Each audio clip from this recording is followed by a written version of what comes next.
बिस्मिल्लाहिर्रहमानिर्रहीम। आप देख रहे हैं प्रोग्राम अलिफ लाम मीम और मैं हूं आपका मेज़बान वलीद शेख। आज बात करेंगे आर्टिफिशियल इंटेलिजेंस के हवाले से। एआई उन कंप्यूटर सिस्टम्स, उन मशीन्स को कहा जाता है कि जो ये सलाहियत रखती हैं कि वो सिमुलेट कर सकें ह्यूमन इंटेलिजेंस को और प्रॉब्लम सॉल्विंग टास्क परफॉर्म कर सकें।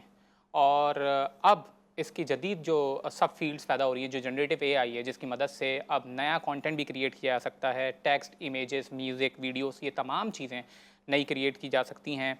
और ना सिर्फ ये, बल्कि जनरेटिव एआई नए डाटा से नई चीज़ें सीख सकता है और उनको अप्लाई भी कर सकता है, और इसकी वजह से सेल्फ ड्राइविंग कार्स वगैरह जैसी डेवलपमेंट भी हो रही हैं। सो AI is increasingly becoming the part of everyday life. और जहां इंडस्ट्री की, इसके मार्केट साइज़ की बात की जाए तो ये 2023 में ग्लोबली $50 बिलियन की मार्केट थी। बट अब ये 2024 में ये प्रेडिक्ट किया जा रहा है कि ये 184 बिलियन यूएस डॉलर्स की मार्केट बन जाएगी और 2030 तक $850 बिलियन की मार्केट बन जाएगी। So there is a huge opportunity for all of us in this market and we will talk about this in detail. Pakistan में भी इसका बढ़ता हुआ रुझान हमारे सामने है और will talk about the challenges, opportunities, how to build them and your शरिया क्वेश्चंस। हमारे साथ मौजूद हैं आज हमारे प्रोग्राम में मारूफ रिसर्च स्कॉलर कैसर अहमद राजा साहब। अस्सलाम वालेकुम सर, कैसे मिजाज हैं, खैरियत से हैं? जी वालेकुम अस्सलाम जी, अल्हम्दुलिल्लाह। और फिर हमारे साथ हमारे स्टूडियो में तशरीफ़ फरमा हैं मारूफ आलमदीन, असिस्टेंट प्रोफेसर हमदर्द यूनिवर्सिटी, चेयरमैन शरिया बोर्ड, ज़राई तरक्याती बैंक, डॉक्टर मुफ्ती वसी फसी भट्ट साहब। अस्सलाम वालेकुम, कैसे मिजाज हैं, खैरियत से हैं आप? कैसर साहब, मैं आपसे प्रोग्राम का आगाज़ करना चाहूँगा कि is AI a threat to our society, to our values, to the kind of religion that we have?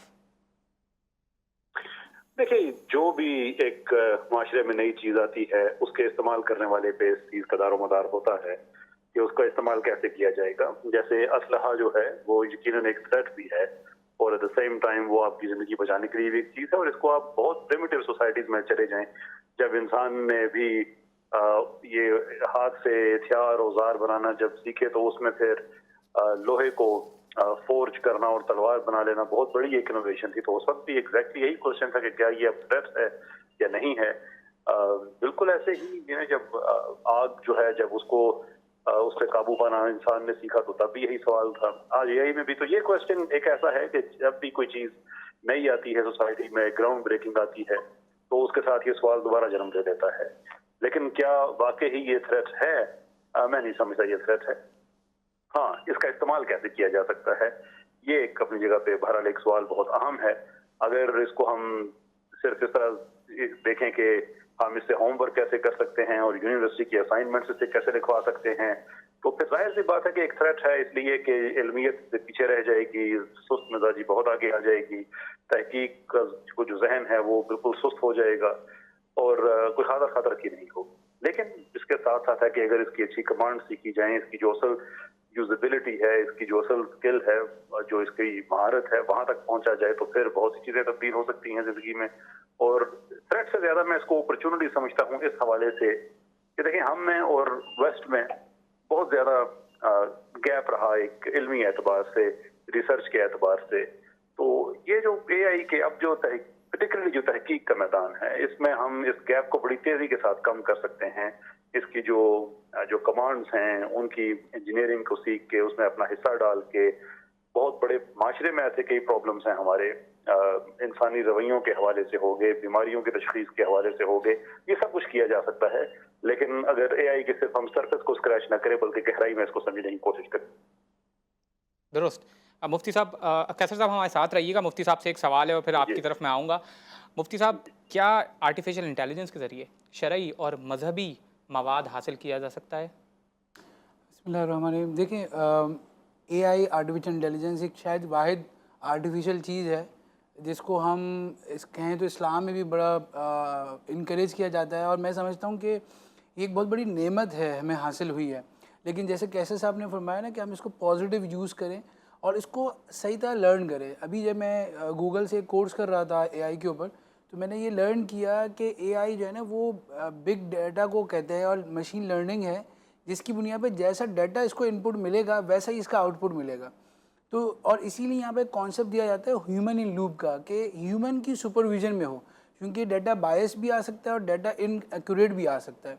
तो जब ये लिमिटेशंस हैं आर्टिफिशियल इंटेलिजेंस में, तो इसमें मजहबी मालूमात में आपको गलतियों के चांसेस बहुत ज़्यादा हैं। अगर आप, मैंने ख़ुद भी सर्च किया, आप अहादीस सर्च करें तो बाज़ औक़ात ये बिल्कुल गलत रेफरेंस दे देता है। बाज़ औक़ात आप एक मसला पूछें तो वो बिल्कुल इनएक्यूरेट मसला बता देता है। बिकॉज देखें, समझना ये होता है कि जब आप कोई मसला पूछते हैं तो उसके कॉन्टेक्स्ट के साथ, उसके इनपुट के साथ मुफ्ती एनालाइज करता है कि दो बंदे एक ही सेम मसला पूछेंगे, मुफ्ती उनको डिफरेंट जवाब देगा, क्योंकि उनका कॉन्टेक्स्ट अलग होगा, उनके सिनेरियो अलग होगा, उनके एज फैक्टर अलग होगा, उनकी डेमोग्राफिक्स अलग होंगी।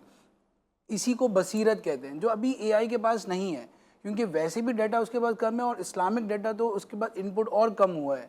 तो अब अगर चूंकि उसकी लर्निंग इतनी अच्छी नहीं, तो बाद औक़ात वो गलत शरई मसले बताता है। तो मेरे जहन में आता है कि इब्तदाई लेवल पे आप इंफॉर्मेशन इस्लामिक ले सकते हैं, यानी आप बेसिक फंडामेंटल नॉलेज अगर लेना चाहें तो एआई से ले लें। लेकिन आपको अगर स्पेसिफिक आर्गूमेंट चाहिए, क्वेश्चन चाहिए, तो उसके लिए तो मुफ्ती ज़रूरी है जो उसकी सपोर्ट में हो और उसको समझ रहा हो। तो यानी दीनी और इस्लामी उमूर के हवाले से इसमें मंजर कशी भी की जा रही है। यानी फॉर एग्जांपल हिस्टोरिकल कोई इवेंट्स हुए हैं जिसका ताल्लुक इस्लाम से है, मुसलमानों से है, उनकी मंजर कशी के लिए भी एआई यूज़ की जा रही है, क्योंकि जनरेटिव एआई के ज़रिए आप टेक्स्ट, इमेजेस और वीडियो सब क्रिएट कर सकते हैं। तो शरई नुक्ता निगाह से क्या ये दुरुस्त है? देखिए, अगर उसमें किसी मुक़द्दस हस्तियों की मंजरकशी की जा रही है तो उस पर फतावा मौजूद हैं कि ये उनकी अदब व एहतराम के ख़िलाफ़ है। लेकिन अगर आप बच्चों को समझाने के लिए, कोई जंग का वाक़या है या कोई इवेंट हुआ तो उसको समझाने के लिए अगर आप जो है एआई से आप कोई उसकी मंजरकशी कर रहे हैं, तो इसमें कोई हर्ज नहीं है, जब तक कि अदब व एहतराम के पहलू को सामने रखा जाए। लेकिन उससे बहुत ज़्यादा इम्पॉर्टेंट ये है कि उसमें जो है ना, फ़ेक जो वीडियोज़ या फ़ेक इमेजेस बन जाते हैं, उसको रियल इमेजेस के तौर पर ना प्रेजेंट किया जाए, ताकि जो न्यू जनरेशन है उसको जो है वो जहन क्लियर क्रिस्टल रहें कि ये मामला, ये उसकी इमेजिनरी है लेकिन वो रियल पिक्चर नहीं है उसकी। क्योंकि हमारे यहाँ आप देखिए, एक बड़ा चैलेंज ये रहा है कि जो हमारी अभी पास सेंचुरीज़ में कुछ हस्तियाँ रही हैं जिनको हम इस मजहबी तौर पर भी और पॉलिटिकल भी बड़ा उनको फेम देते हैं, लेकिन उनकी पिक्चर्स में आज तक डाउट है कि यार वो जो उनकी मंजरकशी की गई है, क्या उनकी रियल लाइफ में भी ऐसे थे? हर कोई लिबरल उनको लिबरल बना के पेश कर रहा है, मजहबी अनासर उनको बिल्कुल मजहबी टच के साथ पेश कर रहे हैं। तो ये वाली जंग ना शुरू हो जाए, इस लिहाज से देखना चाहिए। बहुत शुक्रिया। नाज़रीन, हमारे साथ रहिएगा। आज आर्टिफिशियल इंटेलिजेंस के हवाले से बात कर रहे हैं। एक छोटे से वक़्फ़े के बाद लौट कर आते हैं।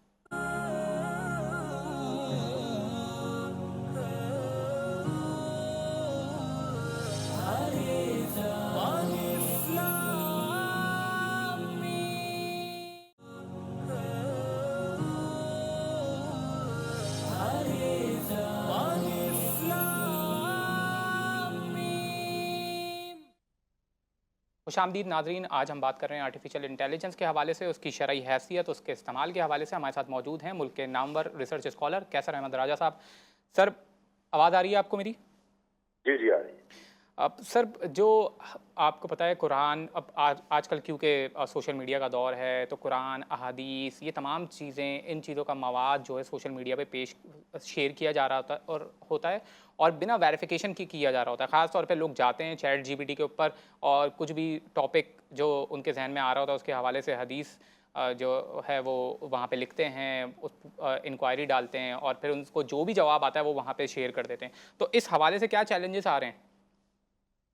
ये बहुत सीरियस चैलेंज है, इसमें कोई शक नहीं है। कुरान और हदीस के हवाले से लोगों को जिस लेवल पे मिसगाइड किया जा सकता है, क्योंकि बहरहाल ये एक जनरेटिव टेक्नोलॉजी है, तो उसके अंदर जैसे आगे फरमाया मुफ्ती साहब ने कि ये इसमें जो आप डेटा फीड करेंगे इसमें वही आएगा। तो ये किसी को भी यानी कि गलत गाइड अगर आपने करना है तो ये एक बहुत अहम उसका एक जरिया हो सकता है।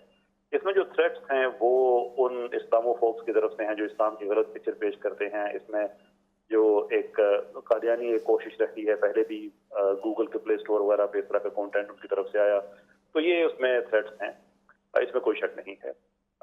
लेकिन उसके साथ साथ ये है कि उसको जो प्रोटेक्शन का मैकेनिज्म है वो भी अवेलेबल है। मैंने मदीना यूनिवर्सिटी में भी ये रिक्वेस्ट भेजी थी, कुछ साथियों के जरिए पाकिस्तान में भी कुछ उलमा से बात हुई है कि इस पे सर्टिफिकेशन की तरफ जितने जल्दी हम जा सकें उतना बेहतर है कि हम जो जीपीटी बेसिकली एक अप्रूव्ड आइडियल तो ये है कि मुसलमानों की एक अपनी हो, भले उसको आप जामिअतुल अज़हर उसको सर्टिफाई करें या हर मुल्क की जो वज़ारत मज़हबी उमूर है वो उसको सर्टिफाई करे, कि जिस पे आप ये सर्टिफिकेशन ना देखें, जिस वेबसाइट पे ये लेबल ना देखें, वहां से आप इंफॉर्मेशन ना लें, इसलिए कि उसकी क्रेडिबिलिटी को हम उसको हम इंडोर्स नहीं कर सकते।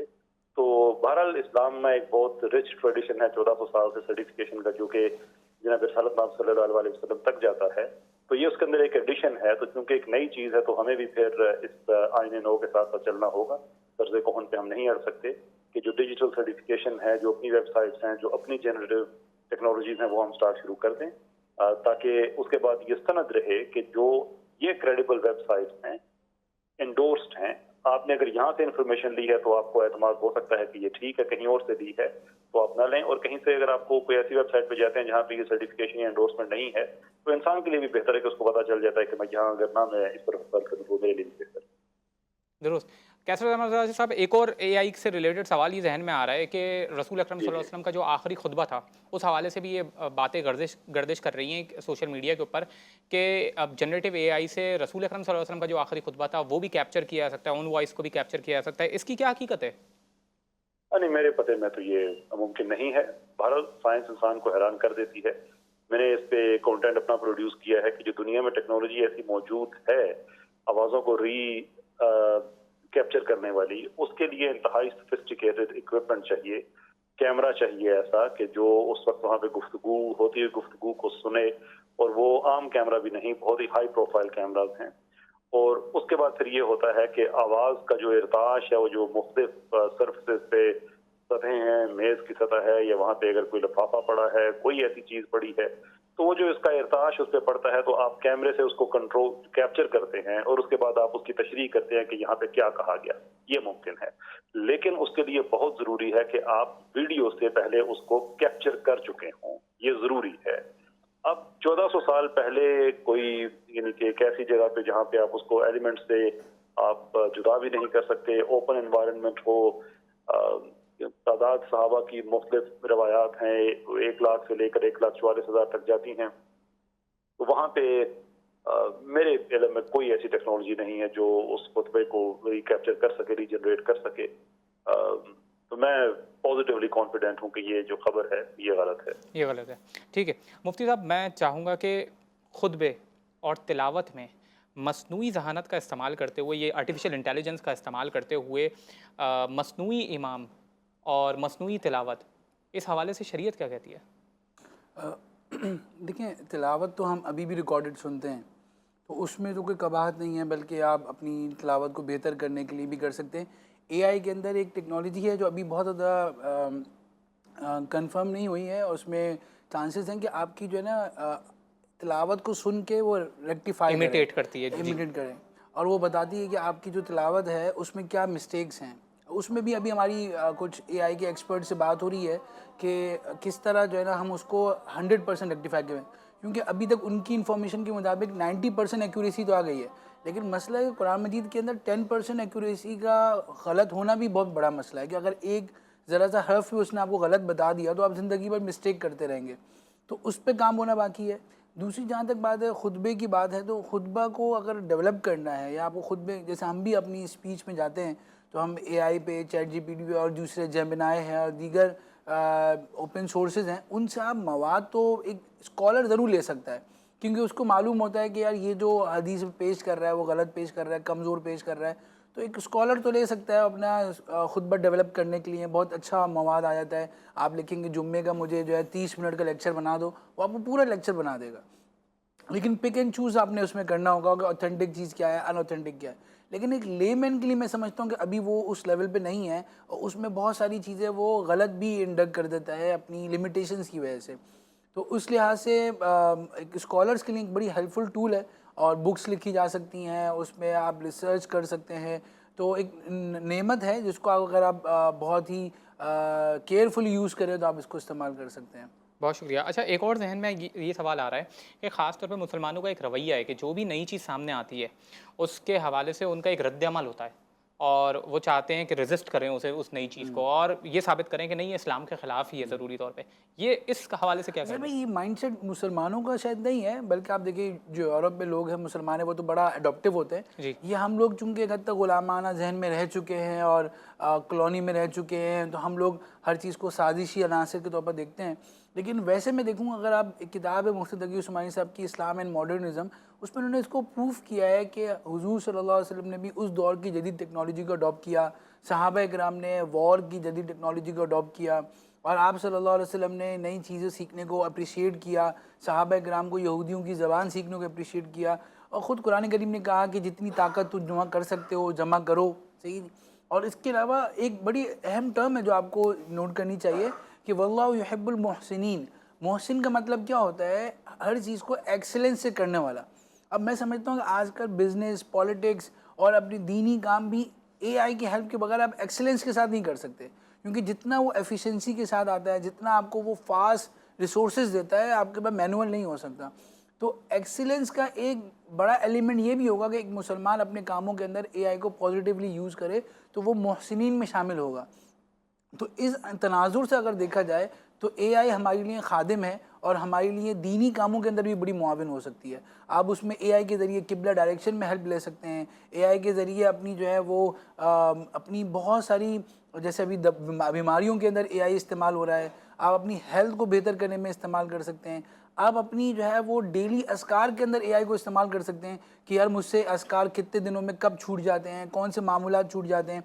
तो एआई आपको पूरा प्रिडिक्ट करता रहेगा कि आपने इतने दिनों में इतनी तिलावत कर ली और इतना आपको आगे बढ़ना चाहिए। तो AI is very useful in your religious matters. बहुत शुक्रिया नाज़रीन, हमारे साथ रहिएगा, एक छोटे से वक्फे के बाद लौट कर आते हैं।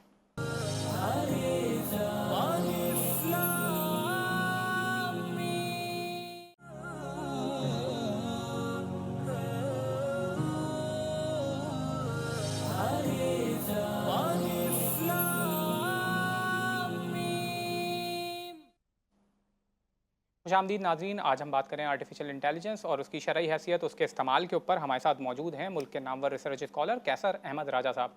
सर हमारे साथ मौजूद हैं। जी मैं आपके साथ। कैसर साहब, हमारे मुल्क की जो इकोनॉमिक सिचुएशन है, IMF बेल आउट हमें बार बार हर साल चाहिए होती है। हमारे सामने इतनी बड़ी अपॉर्चुनिटी है एआई की सूरत में। $826 बिलियन की ये इंडस्ट्री बनने वाली है 2030 तक। तो हमारा मुसलमानों का ये रवैया क्यों है कि हम हमेशा रेजिस्ट करते हैं हर नई आने वाली चीज़ को और उसको अपनाते नहीं हैं? जब दुनिया उसमें आगे बढ़ जाती है तब हम पीछे उसके अंदर लैग कर रहे होते हैं।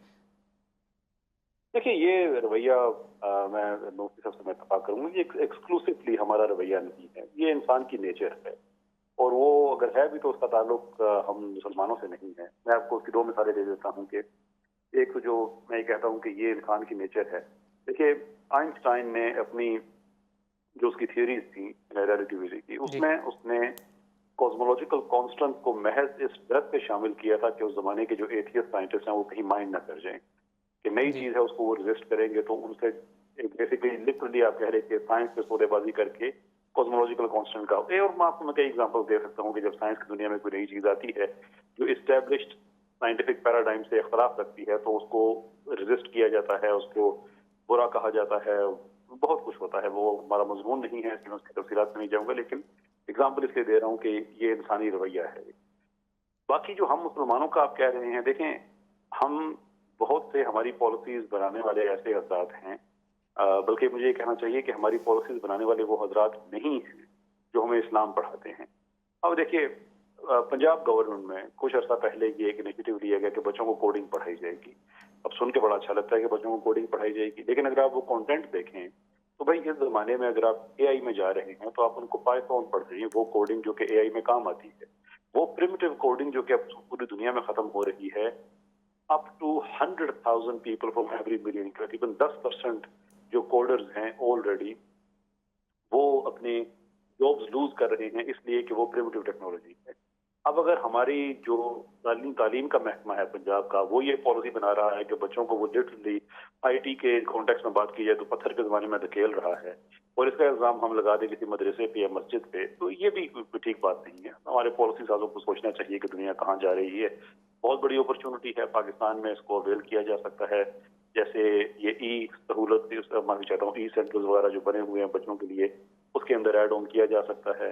अच्छे लोग एआई के दुनिया से लाए जा सकते हैं, यहाँ पे अच्छे पैकेजेस पे लाए जा सकते हैं।